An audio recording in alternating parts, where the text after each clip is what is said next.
Panama est un pays qui a voulu nous faire croire qu'il était en capacité de respecter des grands principes internationaux. Il a voulu nous le faire croire. Il a pu obtenir ainsi qu'il ne soit plus inscrit sur la liste noire des paradis fiscaux. Ceci ne sera plus possible. Et la France a décidé de réinscrire le Panama sur la liste des pays non coopératifs, avec toutes les conséquences que ceci aura pour ceux qui auront des transactions avec le Panama.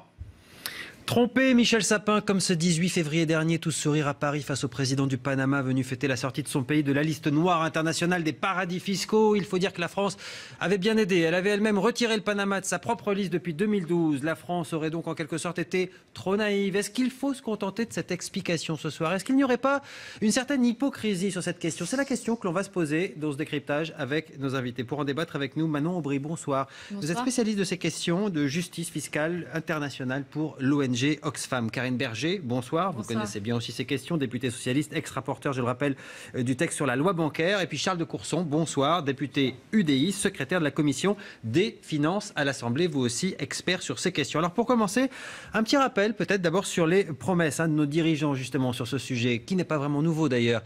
Souvenez-vous, au lendemain de la crise financière de 2008, l'éradication des paradis fiscaux était même devenue une cause mondiale. Il faut en finir avec les paradis fiscaux,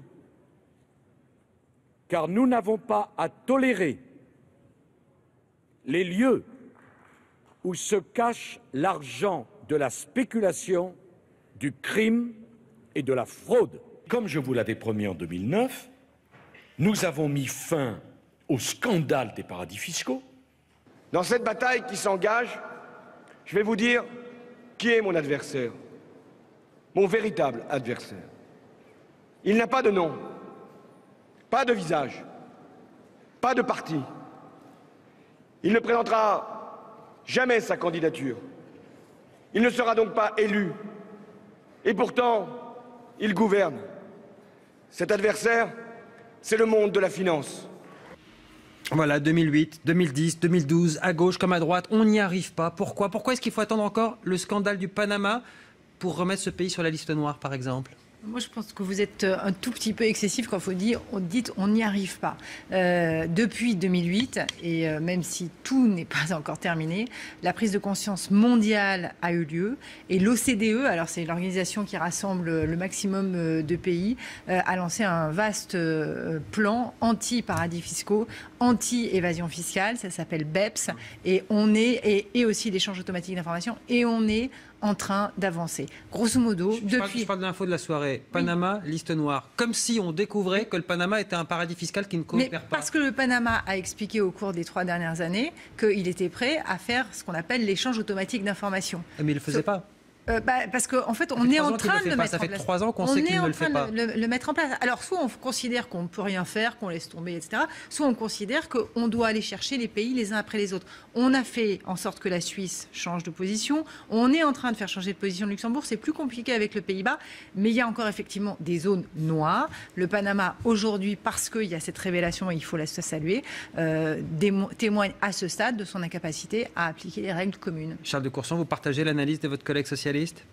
Pas tout à fait.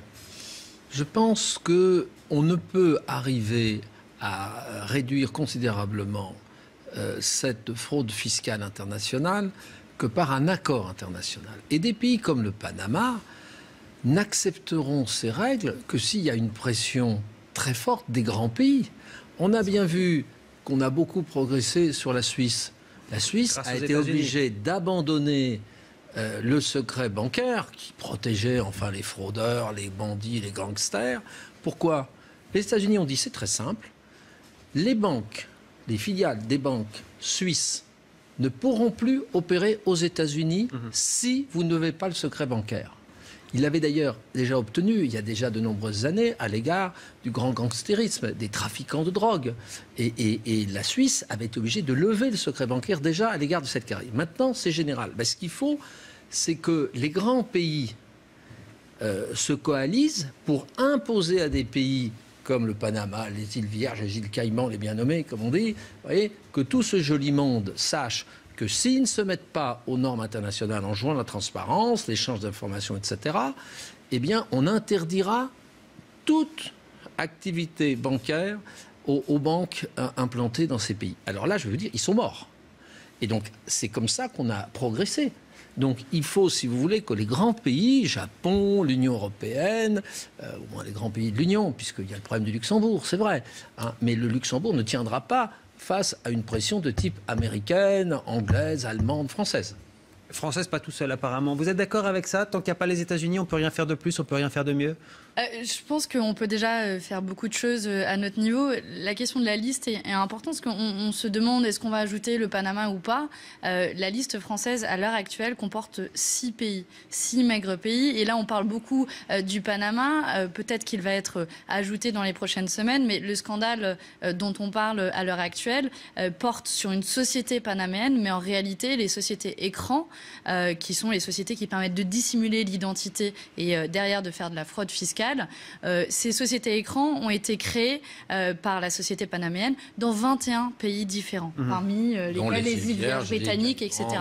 Les îles Vierges britanniques qui ne sont pas sur la liste des paradis fiscaux de la France. Donc on voit bien l'enjeu là qui dépasse la simple question des listes et puis qui dépasse aussi les questions habituellement posées.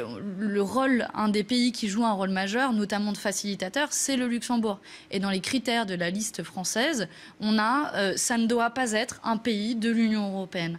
Et donc, en effet, il faudra s'attaquer au Panama, mais il faudra aussi s'attaquer aux paradis fiscaux au sein de l'Union européenne. Et là, ça va être plus compliqué, y compris d'avancer avec les autres pays là-dessus. Il y a quelque chose qu'on ne comprend pas très bien ce soir. On découvre qu'il y a plein de listes. Alors pour ceux qui connaissent ce sujet, ils ne le découvrent pas, mais pour nos téléspectateurs, alors il y a la liste du GAFI, Groupement intergouvernemental de lutte contre la fraude financière. Il y a la liste de l'OCDE, il y a la liste de l'Union européenne, d'ailleurs qui a le Panama sur sa liste noire. La France, elle, ne l'a plus, elle avait sa propre liste. Pourquoi est-ce que certains disent toi je te prends, toi je te prends pas? Pourquoi est-ce que ça ne marche pas de la même manière pour tout le monde? En fait, on résume la problématique à la question de la liste noire, qui est celle qui vraiment met un certain nombre de pays au banc des transactions.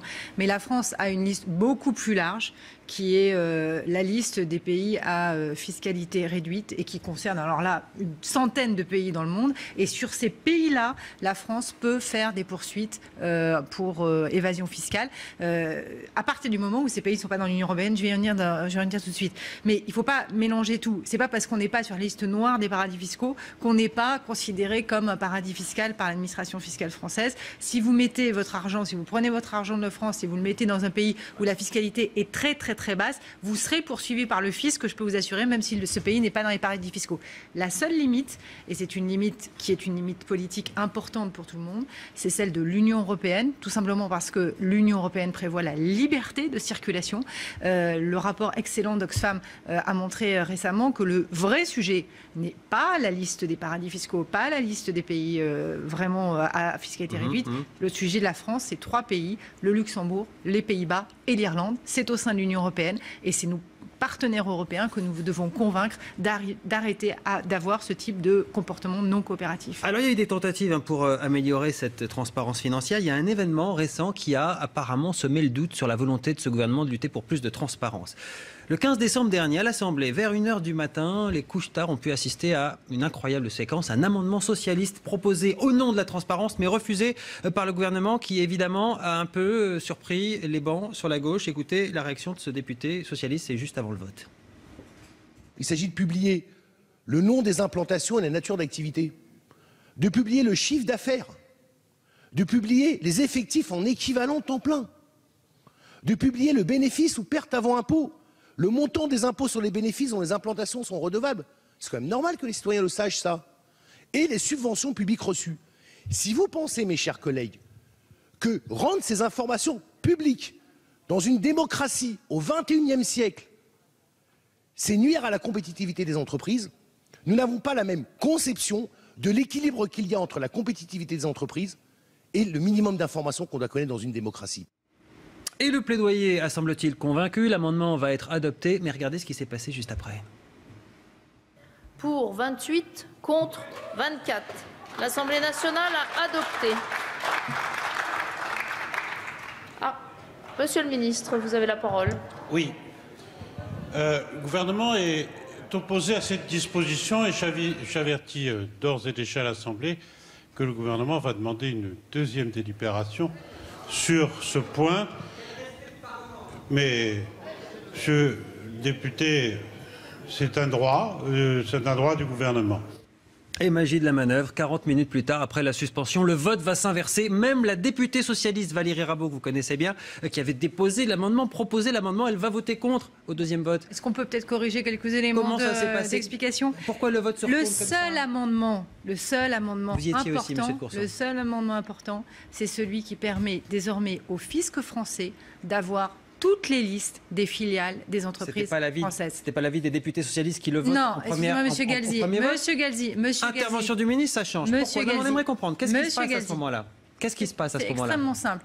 C'est ce que j'ai dit tout à l'heure. Le jour où la France, toute seule, impose que toutes les entreprises françaises publient de manière publique l'intégralité de leurs implantations, dans la semaine qui suit. Elles ne sont plus compétitives. Non, c'est pas ça le sujet. Dans la semaine qui suit, les entreprises vont au Luxembourg, qui est un pays de l'Union européenne, déplacent toute leur holding au Luxembourg, ou aux Pays-Bas, ou à Berlin, ou à Rome, et c'est terminé.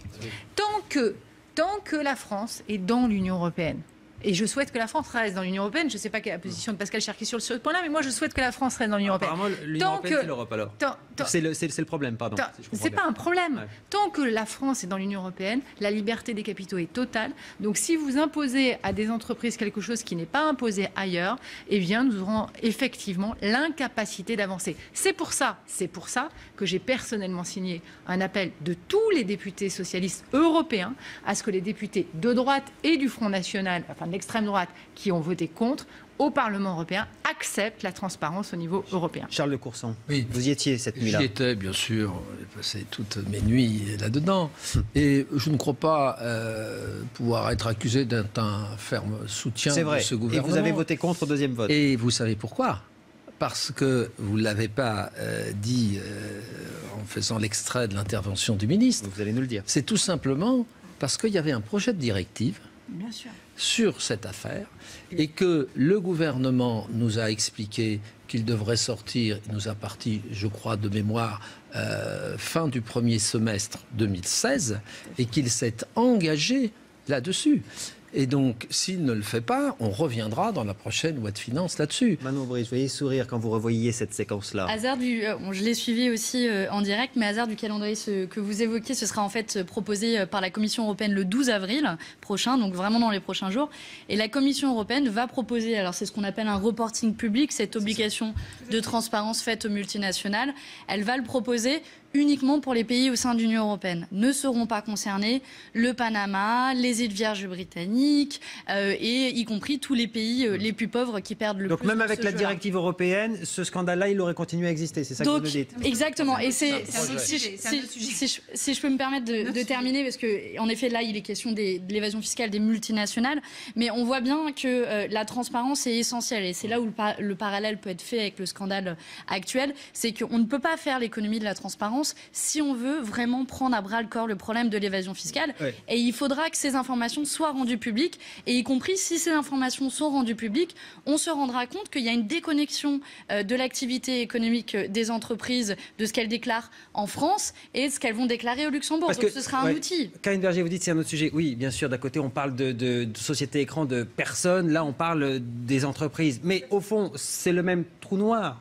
Ça fonctionne un peu de la même manière. Il y a un problème de transparence dans les deux cas. Ça fonctionne de la même manière, mais la raison pour laquelle je dis c'est un autre sujet, c'est pas même si on avait un reporting public de toutes les entreprises. D'abord, on a un reporting public de toutes les banques. Pour le coup, c'est dans la loi dont j'étais rapporteur pour laquelle on a voté. Enfin, elles disent pas toutes ce qu'elles font. Mais bien sûr que si. Ah bon, vous savez que la Société Générale avait encore des coquilles d'offshore à Panama actives. Tout ceci est publié. Et d'ailleurs, vous lisez le rapport d'Oxfam de Mme Aubry. Hier sur ce plateau disait qu'elle ne le savait pas et que le patron de la Société Générale avait menti. On ne savait pas pour les sociétés écrans, mais en revanche, on savait par exemple que la Société Générale faisait 80% plus de bénéfices au Luxembourg qu'en France. C'est le pays où elle fait le plus de bénéfices dans le monde. Depuis 2 ans, tout ceci est publié. La première année, ça a été un tout petit peu difficile. La deuxième année, la dernière année disponible, tout est sur la table. Ça a été parfaitement exploité par Oxfam. Et tout ceci est connu. Donc, même en étant connu, on n'arrive pour l'instant pas à bloquer un processus qui est très simple. C'est qu'à ce stade, ce qu'on repère, c'est ce qui est légal. Vous prenez de l'argent d'une entreprise, vous le mettez dans un pays de l'Union européenne qui accepte de faire partir de l'argent vers des pays comme les îles Vierges britanniques, eh bien vous êtes dans l'égalité. Vous savez que ça existe, vous savez que la Société Générale permet ce genre de manipulation, mais à ce stade, tant qu'on n'a pas réussi à modifier, on a un problème. Je voudrais ajouter une chose, c'est que l'amendement de Cherki ne permettait pas de redressement fiscal. Ça donnait simplement des pistes dans le cadre d'un contrôle de ces entreprises pour voir si telle implantation était en fait une dissimulation ou pas d'une réalité économique. Non, mais dans le milieu, ceux qui s'intéressent, c'est vrai que ça a beaucoup fait, c'est une mauvaise chose. parler. Non, pas du parce tout. que ça a mis le doute sur la volonté du gouvernement d'être plus transparent d'une manière générale. Je suis tout à fait favorable à cela. Non, mais écoutez, je ne suis pas défenseur du gouvernement. Je dis, mais il ne faut pas accuser le gouvernement de choses excessives. Et ce que j'espère, c'est que le projet de directive, ce n'est pas encore une directive, c'est un projet de directive, le Parlement intervient dans cette affaire. J'espère que nos collègues parlementaires européens vont élargir le projet de directive en expliquant que faire ça uniquement à l'intérieur de l'Union n'a pas de sens. Un mot sur la Société Générale, on en parlait, elle se retrouve dans le top 4 des banques, j'allais dire finalement, les plus grandes clientes de ce cabinet panaméen. Vous le voyez, avec 979 coquilles. Alors, le journal Le Monde parle d'une centaine de coquilles encore actives. Votre collègue sénatrice hier sur ce plateau, qui avait entendu Frédéric Oudéa, le patron de la Société Générale, elle nous a expliqué qu'il y avait dit, non, c'est pas vrai, on n'en a plus aujourd'hui. Donc apparemment, tout n'a pas exactement été dit sur ce qui aurait dû en tout cas Frédéric Oudéa prétend qu'il n'en avait pas. C'est ce que disait Nathalie Goulet hier soir sur ce plateau. Sénatrice UDI, si je ne me trompe pas. Est-ce que vous considérez qu'aujourd'hui, il y a un problème avec la Société Générale, qu'on n'est pas capable de dire à notre banque d'avoir des bonnes pratiques, qu'elle peut très facilement partir avec sa filiale luxembourgeoise, monter tout ce qu'elle veut dans tous les paradis fiscaux de la Terre, sans que ça pose aucun problème à personne? Je vais vous dire, il y a un problème au niveau de la Société Générale qu'elle n'ait pas vu venir le coût en termes d'image pour sa banque de ce type de publication. Parce que c'est ça le principe de la transparence. C'est ça que les associations ont demandé et elles avaient raison sur ce point-là. On ne peut pas, avec la transparence, forcément amener les entreprises devant ou les banques devant les tribunaux. En revanche, on s'attaque à leur réputation, à ce qu'elles représentent. Et là, le monde entier sait désormais que la Société Générale fait partie des 4 top banques qui sont capables... Vous faites quoi maintenant?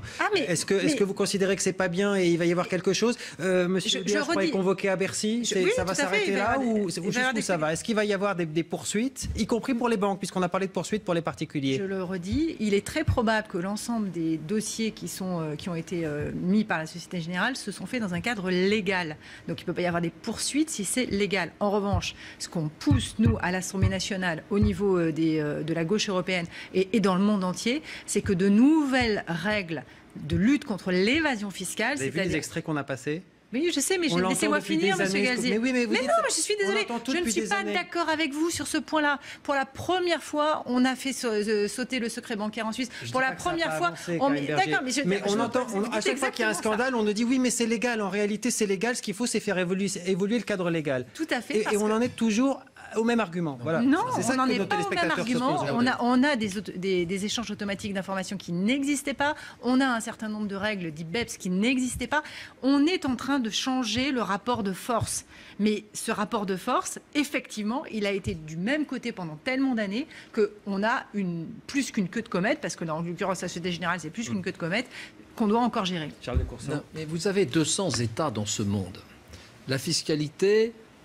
ça appartient à la souveraineté des États. Donc vous voyez bien que si on veut lutter efficacement contre l'optimisation fiscale, qui, je le rappelle, n'est pas illégale, ou la fraude qui est illégale, il faut un accord international. On peut y arriver à partir du moment où les grandes puissances se mettent d'accord. Parce que l'État de Panama, il ne peut pas résister, si vous voulez, à une position de l'Union européenne et des Américains, voire des Japonais, en disant si vous ne jouez pas la transparence, interdiction. Mais, pardon, monsieur de Courson, je vous coupe, mais l'Union européenne l'a mis sur sa liste noire, pas la France. Donc en l'occurrence, c'est pas le problème de l'Union européenne, c'est le problème de la France. Mais la liste noire n'empêche pas que ceci continue. Alors voilà, simplement, on vous signale que tel pays, il n'y aura pas de convention fiscale, ce qui a quand même quelques inconvénients pour eux. Mais certains, ils vivent de cela, vous voyez, ces petits dits paradis fiscaux. Mais s'il y a vraiment une pression américaine de l'Union européenne et de 1 ou 2 autres États, dont le Japon, on y arrivera. Et franchement, on progresse. Alors naturellement, tout le monde rêve qu'il y a un grand accord international, mais on sait bien qu'il faut continuer. Et ce qui sert, si vous voulez, cette cause, c'est que les États et les parlements de ces grands États ont enfin pris conscience que si on ne fait pas cela, il y a des pertes fiscales très importantes. Vous voyez, côté entreprise, encore plus importante d'ailleurs que chez les particuliers, par parenthèse. Très probablement. Je crois que si on veut s'attaquer au cœur du problème, le premier enjeu, c'est vraiment un enjeu de transparence. Aujourd'hui, ce scandale, il est lié à des informations communiquées par un lanceur d'alerte. Et sans ce lanceur d'alerte, on n'aurait pas ces informations. Dernier scandale de LuxLeaks, c'est le lanceur d'alerte qui est poursuivi en justice et pas l'entreprise qui a facilité ces montages. C'est un problème. Et le deuxième qui est lié, c'est que comment y répondre, c'est donner davantage d'informations publiques pour que nous, citoyens, parlementaires, puissent demander des comptes à ceux qui pratiquent l'évasion fiscale. Il y a un autre hasard du calendrier avec ce scandale, c'est qu'il y a une loi qui va être débattue en France qui s'appelle la loi transparence dans les prochains mois, et je pense que ce sera un véhicule législatif pour enfin apporter des réponses, au moins sur cette première étape de transparence, à la fois sur les bénéficiaires effectifs, ceux qui détiennent en dernier recours les sociétés écrans, et de l'autre côté, un reporting public pour qu'on sache ce que les multinationales font dans les paradis fiscaux. Merci à tous. J'espère que nous avons contribué ce soir à éclairer nos téléspectateurs sur ce sujet ô combien complexe. Merci à vous en tout cas d'y avoir participé. À suivre le journal de la primaire. On se retrouve juste après la pause. À tout de suite.